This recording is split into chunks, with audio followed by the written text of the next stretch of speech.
രാജ്യത്ത് ഇപ്പൊ ശ്രീനാരായണ ഗുരുദേവന് ഒരു പത്മശ്രീയോ പത്മവിഭൂഷണോ കൊടുത്തില്ല. ഒന്നും വേണ്ട, ശിവഗിരിയിലെ സ്വാമിക്ക്, സച്ചിദാനന്ദ സ്വാമിക്ക് കൊടുക്കായിരുന്നല്ലോ. ഈ തുഷാർ വെള്ളാപ്പള്ളി ഒരു ക്വാളിറ്റി അയാൾക്ക് കാണിച്ചൊരു, അയാളുടെ അച്ഛൻ തന്നെ പറഞ്ഞിട്ടുണ്ട്, അവന്റെ എന്ന് ഇങ്ങനെ പറഞ്ഞ ഒരാള്. അപ്പോ അത് അവന്റെ അതുപോലും ഇല്ല എന്ന് പറഞ്ഞ് അത്രയും തേഞ്ഞ് തീർഞ്ഞ അമ്മാതിരി പെണ്ണുപിടിയാണ്. അതാണ് ഇതാണ് സ്വന്തം അച്ഛൻ പറഞ്ഞപ്പോ വെള്ളാപ്പള്ളിയെ പോലുള്ള ആൾക്കാർ എല്ലാ കാലത്തും എല്ലാ മതങ്ങളിലുമുണ്ട്. വെള്ളാപ്പള്ളി ഉണ്ടാവണം എന്നുള്ളതാണ് നമ്മളുടെയൊക്കെ ഇഷ്ടം. തുഷാറിന്റെ കറക്റ്റ് രൂപം കാണണമെങ്കിൽ സൂര്യൻ അസ്തമിക്കണം. ഇത് ഞാൻ എതിർക്കും. കൃഷ്ണന്റെ ജോലി ഇതിപ്പോ അദ്ദേഹം നമ്മുടെ ഒരു കംസനാണ്. എന്തായിരുന്നാലും അദ്ദേഹത്തിനുള്ള പണി ഇനിയിപ്പോൾ ഞാൻ പറഞ്ഞു, ഇനി നിങ്ങളെല്ലാവരും മാറി നിന്നോ. കാരണം എനിക്ക് ഈശ്വരൻ എൻ്റെ കാളിയാണ്. ഞാൻ 1000 പേരെയും ചോദിച്ചുകൊണ്ട് പട്ടി ഷോ കാണിക്കില്ല നമ്മളാരും. ചെയ്യാൻ കഴിയുന്ന നമ്മൾ പറയുന്ന അറ്റനിക്കോസ് ചെയ്തിരിക്കും. വെള്ളാപ്പള്ളി നടേശ തുഷി ഇപ്പൊ ഇവര് രണ്ടുപേരും എന്ത് പെണ്ണുപിടിയോ കൊലപാതകമോ രാജ്യദ്രോഹമോ എന്ത് തന്നെ തെണ്ടിത്തരം കാണിച്ചു എന്ന് പറഞ്ഞാൽ നമുക്കൊരു പ്രശ്നമല്ല. അദ്ദേഹം അഡ്വക്കേറ്റ് ഡോൾഗോ എന്നാണ് അദ്ദേഹത്തിൻ്റെ പേര്. അദ്ദേഹം നമ്മുടെ സമുദായത്തിന് വേണ്ടിയിട്ട് വലിയ ഫൈറ്റ് ചെയ്യുന്ന ഒരു സനാതനിയാണ്. അദ്ദേഹം ഒരു രജോ ഗുണമുള്ള ഒരു പോരാളിയാണ്. നമ്മളാണിപ്പോൾ പോയി അവിടെ ചെന്ന് പ്രശ്നം ഉണ്ടാക്കിയിട്ട് വന്നത്. സോ ഇവരുടെ അടുത്ത് ചോദിക്കുക, ഇവർ പറയാനുള്ളത് ഇവരുടെ അടുത്ത് പോയെന്ന് കേൾക്കണം. ലീഗൽ കാര്യങ്ങളോട്ട് സമുദായിക കാര്യങ്ങളൊന്നും. കാരണം എന്താണെന്ന് വെച്ച് കഴിഞ്ഞാൽ ശ്രീനാരായണ ഗുരുദേവൻ സമാധി എന്ന് പറയുന്നത് കന്നി 5. അപ്പൊ കന്നി 5 ഗുരുദേവൻ സമാധിയായി. അപ്പൊ സമാധിയായി അവിടെ നിന്നാണ് സ്വാമിജിയുടെ തുടക്കം. കന്നി 5 സ്വാമിജി ജനിച്ചത്. 1983 ഒരു 82 ഒരു കന്നി മാസം 5-ാം തീയതിയാണ് ശ്രീനാരായണ ഗുരുദേവന്റെ സമാധി ദിനത്തിലാണ് ഇദ്ദേഹം ജനിച്ചത്. അത് മാത്രമല്ല, ആക്സിഡന്റൽ അല്ല, ഇൻവോൾവ്മെന്റ് അല്ല. ഈ ഗുരുദേവൻ എന്ന് പറയുന്നത് നമ്മൾ വിചാരിക്കുന്നത് പോലെ ഒരു സാധാരണ ഒരു സ്വാമിജി അല്ല. കാരണം ഗുരുദേവന്റെ അനുഗ്രഹമുള്ള ഒരു സമുദായമാണ് ഈഴവ സമുദായം. ഈഴവ സമുദായത്തിൽ എന്ന് പറഞ്ഞാൽ ആദ്യത്തെ പ്രൊഫഷണൽ. ഞാൻ അഡ്വക്കേറ്റ് ആയിട്ട് ഇവിടെ ഇരിക്കാൻ അന്നത്തെ കാലത്ത് ഡോക്ടറേറ്റും എടുത്തിട്ടാണ് പൽപ്പു ഇവിടെ വന്നത്. അദ്ദേഹത്തിനോട് പ്രാക്ടീസ് ചെയ്യിച്ചില്ല. ഈ കേരള മണ്ണിൽ പൽപ്പുവിനെ പ്രാക്ടീസ് ചെയ്യിച്ചില്ല. ഒന്ന് ആലോചിച്ച് നോക്കി. ഇന്നത്തെ കുട്ടികളോടൊക്കെ ഇത് പറഞ്ഞാല്, ഇന്നത്തെ വക്കീൽമാരോട് ഇത് പറഞ്ഞാല്, ഇന്നത്തെ ഡോക്ടർമാരോട് ഇത് പറഞ്ഞാല്, ഇന്നത്തെ ജഡ്ജിമാരോട് ഇത് പറഞ്ഞാല് അവർ അങ്ങനെയുണ്ടോ? അങ്ങനെയുണ്ടായിരുന്നു. ഡോക്ടർ പൽപ്പു അദ്ദേഹത്തിന്റെ തലയിലാണ് ആദ്യമായിട്ടൊരു സംഘടിച്ച് ശക്തരാകുക എന്നുള്ളൊരു ഐഡിയോളജി. അപ്പൊ അത്രയും വെട്ടിപ്പിടിച്ചു വന്ന ക്ഷത്രിയർ എന്ന് വെറുതെ പറഞ്ഞല്ല, അത്രയും കഷ്ടപ്പെട്ട് വന്ന ഒരു സമുദായങ്ങളാണ്, സമുദായ അംഗങ്ങളാണ് ഇതിനകത്തുള്ളത്. ഇപ്പൊ എടുത്തോ, ആർ ശങ്കറായാലും ശ്രീമാൻ അച്യുതാനന്ദനായാലും പിണറായി വിജയനായാലും ഇവരൊക്കെ അത്രയും കപ്പാസിറ്റി ഉള്ള ആളുകളാണ്. അപ്പൊ ഈ ശ്രീനാരായണ ഗുരുദേവന്റെ അരുവിപ്പുറം പ്രതിഷ്ഠയുമായിട്ട് സ്വാമിജിക്ക് നല്ല ഒരു പാരമ്പര്യമായ കുടുംബ ബന്ധമുണ്ട്. കാരണം ഇദ്ദേഹത്തിന്റെ അമ്മയുടെ അച്ഛൻ അല്ലെ, അപ്പൂപ്പൻ, അദ്ദേഹമാണ് അന്ന് ഗുരുദേവന്റെ കൂടെ ഈ പ്രതിഷ്ഠക്കുണ്ടായി. ഈ നെയ്യാറിലെ കല്ലെടുക്കുമ്പോൾ അവർ രണ്ടുപേരും കൂടെ ചേർന്നിട്ടാണ് നാണിയാശാനും ശ്രീനാരായണ ഗുരുവും ചേർന്നാണ് പ്രതിഷ്ഠ നടത്തുന്നത്. അതുപോലെ തന്നെ ഗുരുവിനെ ആദ്യമായിട്ട് ലോകത്ത് അറിയിക്കുന്നത് സംസ്കൃത പണ്ഡിതനായ അദ്ദേഹമാണ്. അദ്ദേഹത്തിന്റെ ശ്രീനാരായണ ഗുരു മന്ത്രമാണെങ്കിൽ എൻ്റെ വ്യാഖ്യാനമായിരുന്നു നാണിയാശന്റെ ചരിത്രത്തിൽ തന്നെ പേരുള്ളതാണ്. അപ്പോൾ 1900 ഇദ്ദേഹം പറഞ്ഞത്, ഒരുപക്ഷെ അത് കേരളത്തിൽ ഇനി വേറൊരു രീതിയിൽ ഇതൊന്നും നമ്മൾ പറയേണ്ട ആവശ്യമില്ല. കാരണം ചില സാധനങ്ങൾ നമ്മൾ മറച്ചു വെക്കാൻ ചിലര് വഴിതെറ്റി വന്നതല്ല എന്നുകൂടെ നാട്ടിലൂടെ അറിയണമല്ലോ. വഴിതെറ്റി വന്നതല്ല, തീർച്ചയായിട്ടും അത് ഗുരുവിന്റെ നിയോഗം അല്ല. അതുകൊണ്ടായിരിക്കാം വഴിതെറ്റി വന്നവരെ എതിർക്കാൻ തോന്നുന്നതും. അതെ അതെ തീർച്ചയായും. അതായത് ഇതിലെ ഒരു തമാശ എന്ന് വെച്ചാൽ 82 28 എന്നുള്ളൊരു ഇതാണ്. അതാണ് ഇദ്ദേഹം പറഞ്ഞതിന്റെ ഒരു കൂടുതൽ തിരിച്ചു. അതെ അതെ പോയില്ല, എനിക്ക് പോയില്ല.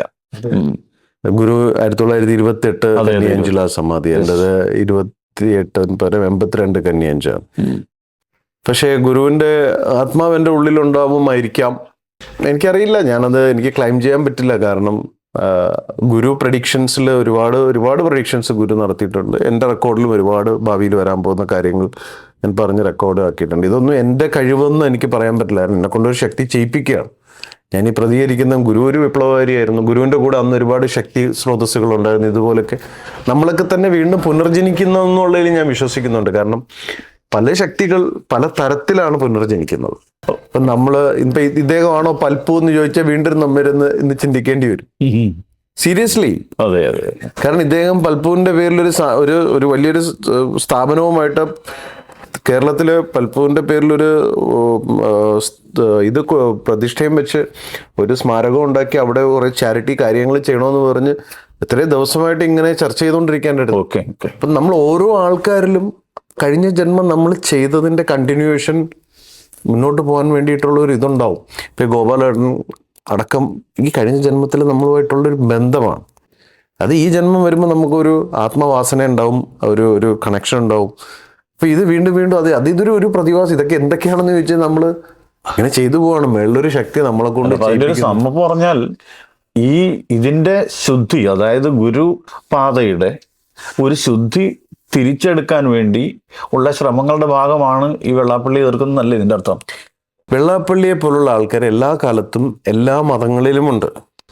വെള്ളാപ്പള്ളി ഉണ്ടാവണം എന്നുള്ളതാണ് നമ്മളുടെയൊക്കെ ഇഷ്ടം. കാര്യം എന്ന് വെച്ചാൽ തിന്മയുണ്ടെങ്കിലേ നന്മയുടെ ഉണ്ടാവണം. കൃഷ്ണന്റെ ജോലി ഇതിപ്പോ അദ്ദേഹം നമ്മുടെ ഒരു കംസനാണ്. എന്തായിരുന്നാലും അദ്ദേഹത്തിനുള്ള പണി ഇനിയിപ്പോൾ ഞാൻ പറഞ്ഞു, ഇനി നിങ്ങളെല്ലാവരും മാറി നിന്നോ. കാരണം എനിക്ക് ഈശ്വരൻ എൻ്റെ കാളിയാണ്. ഞാൻ എന്നും അങ്ങനത്തെ ഒരു രീതിയിലാണ് എന്നെ കൊണ്ട് ചെയ്യിപ്പിക്കുന്നത്. ഇപ്പൊ ഇനിയിപ്പോൾ നമ്മളെല്ലാവരും കൂടെ ഒരു കാര്യം, ഇദ്ദേഹം ലീഗൽ സൈഡ് ആവശ്യമാണ് എല്ലാ കാര്യത്തിനും. എല്ലാം നമ്മൾ നിയമപരമായിട്ട് ചെയ്യേണ്ട ഒരു കാര്യങ്ങൾ അങ്ങനെ തന്നെ പോകണം. ശരിക്കും നടന്നത് അപ്പോൾ യുദ്ധപ്രഖ്യാപനമാണ്. ഓഫ്കോഴ്സ് ഇന്ന് അദ്ദേഹത്തിന്റെ കാരണം അങ്ങ് മനസ്സിലാക്കേണ്ട ഒരു പ്രധാന കാര്യം, രാജ്യത്ത് ഇപ്പൊ ശ്രീനാരായണ ഗുരുദേവന് ഒരു പത്മശ്രീയോ പത്മവിഭൂഷണോ കൊടുത്തില്ല. ഒന്നും വേണ്ട, ശിവഗിരിയിലെ സ്വാമിക്ക്, സച്ചിദാനന്ദ സ്വാമിക്ക് കൊടുക്കായിരുന്നല്ലോ. ഇനിയിപ്പോൾ ആർക്കൊക്കെ കൊടുക്കായിരുന്നു. ഇത് ഏറ്റവും വലിയ ഇന്നൊരു കരിദിനമായിട്ട് ആചരിക്കേണ്ട ദിവസമാണ്. കാരണം ഇത്രയും മഹത്തരമായ ഒരു അവാർഡ്, അതല്ലെങ്കിൽ തന്നെ നമ്മൾ വേറൊരു കാര്യം ആലോചിച്ച് നോക്കുക. സിമ്പിളായിട്ടൊന്നും എടുക്കാം. തിരുവനന്തപുരത്ത് ഒരു ഗായകൻ ഉണ്ടായിരുന്നു. അദ്ദേഹത്തിന് 2 പ്രാവശ്യം പത്മശ്രീ ക്യാൻസൽ ചെയ്തു. 2 പ്രാവശ്യം ക്യാൻസൽ ചെയ്തു. എന്തിനായി 2 പ്രാവശ്യം ക്യാൻസൽ ചെയ്തത്? ഇന്റലിജൻസ് റിപ്പോർട്ട്, അതായത് സ്പെഷ്യൽ ബ്രാഞ്ച് റിപ്പോർട്ട് പറഞ്ഞിരിക്കുന്നത് അദ്ദേഹം മദ്യപിച്ച് റോട്ടിൽ കിടക്കുന്ന ആളായിരുന്നു എന്നാണ്. അങ്ങനെ ക്യാൻസൽ ചെയ്ത ഒരു വലിയ അത്രയും ഒരു ക്ലാസ് ആയിട്ടുള്ള ഒരു ഇതാണല്ലോ തീർച്ചയായും ഈ അവാർഡ് എന്ന് പറയും. ഏറ്റവും ബഹുമതിയാണ്. അപ്പൊ ഇങ്ങനത്തെ ഒരു സ്ഥാനത്തില് ഇത്രയും 124 ക്രിമിനൽ കേസിലെ പ്രതി എത്രയോ ആൾക്കാർ അവിടെ മഹേഷൻ അല്ലാതെ ആത്മഹത്യ ചെയ്തിട്ടുണ്ടെന്ന് അറിയോ ശാഖയില്. ഇങ്ങനത്തെ ഒരാള്, ഇത്രയും എത്തിക്സ് ഇല്ലാത്ത ഒരാള്, ഒരു ക്വാളിറ്റിയും ഇല്ലാത്ത ഒരുത്തനെ പിടിച്ച് ഈ അവാർഡ് കൊടുത്തു കഴിഞ്ഞാൽ ഇതിന്റെ വില എവിടെ പോയി? അതുപോലെ തന്നെ നരേന്ദ്രമോദി ജൂബിലി ഫണ്ട് തട്ടിപ്പ് കേസിന്റെ പേരിൽ അദ്ദേഹം കൊല്ലത്ത് പരിപാടിയിൽ ഇയാളുള്ളതുകൊണ്ട് പരിപാടിയിൽ പങ്കെടുക്കാതെ ക്യാൻസൽ ചെയ്തതാണ്. ഓക്കെ, അങ്ങനെ ബാക്ക്ഗ്രൗണ്ടുള്ള സ്ഥിതിക്കാണ് ഇപ്പൊ ഇത് കൊടുത്തിരിക്കുന്നത്. മോദിയുടെ ഫ്രണ്ടിൽ വെച്ചാണ് ഇത് കൊടുത്തിരിക്കുന്നത്. അപ്പോൾ ഇതിനൊക്കെ കാരണമാരാണ്? ഈ കേരളത്തിലെ നേരത്തെ പറഞ്ഞ അങ്കിൾ പെണ്ണും അതുപോലെ തന്നെ ഈ RSSനകത്തുള്ള കുറച്ച് ആൾക്കാരുണ്ട്. അവരൊന്നും ഞാൻ ഇനിയിപ്പോൾ പറഞ്ഞില്ല. കാരണം അവരെന്നോട് പറഞ്ഞതെന്ന് വെച്ചാൽ, സ്വാമി എതിർക്കരുത്, നമ്മുടെ സമുദായത്തിന്റെ ഇതല്ലേ. ഞാൻ പറഞ്ഞു സമുദായത്തിന്റെ അല്ല, ഇതെല്ലാം ഒരു കച്ചവടമാണ്.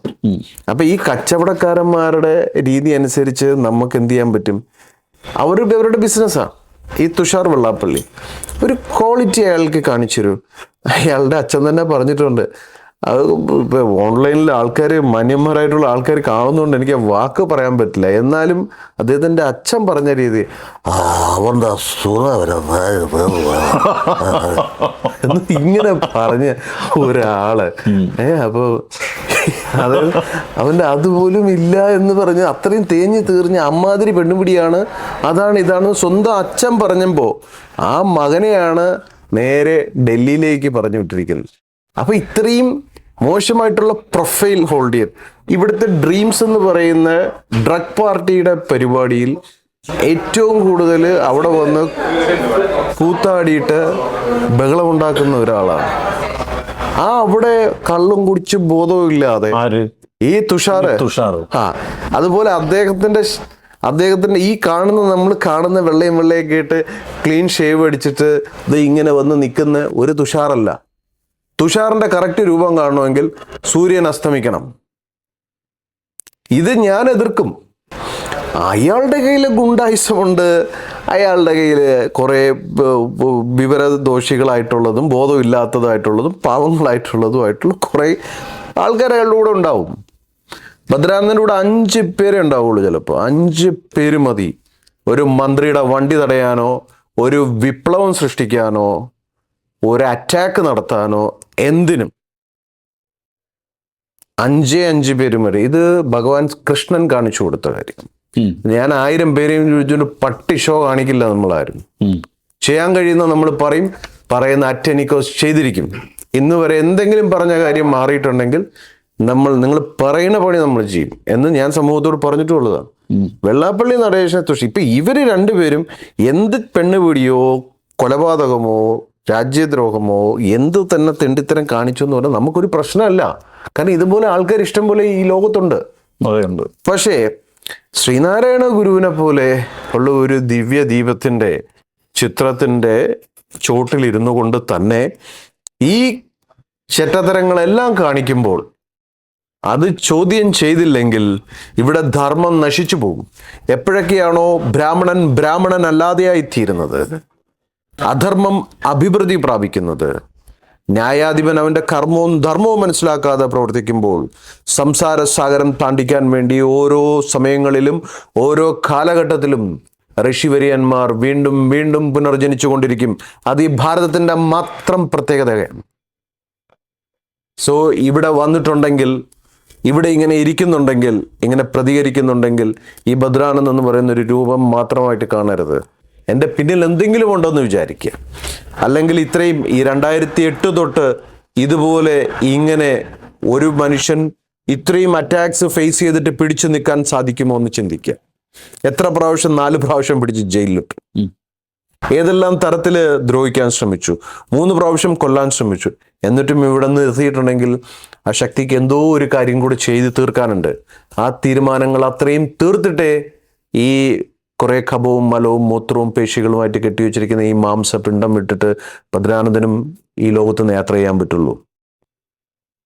നോ ഡൗട്ട്, അതിൽ ഒരു മാറ്റമില്ല.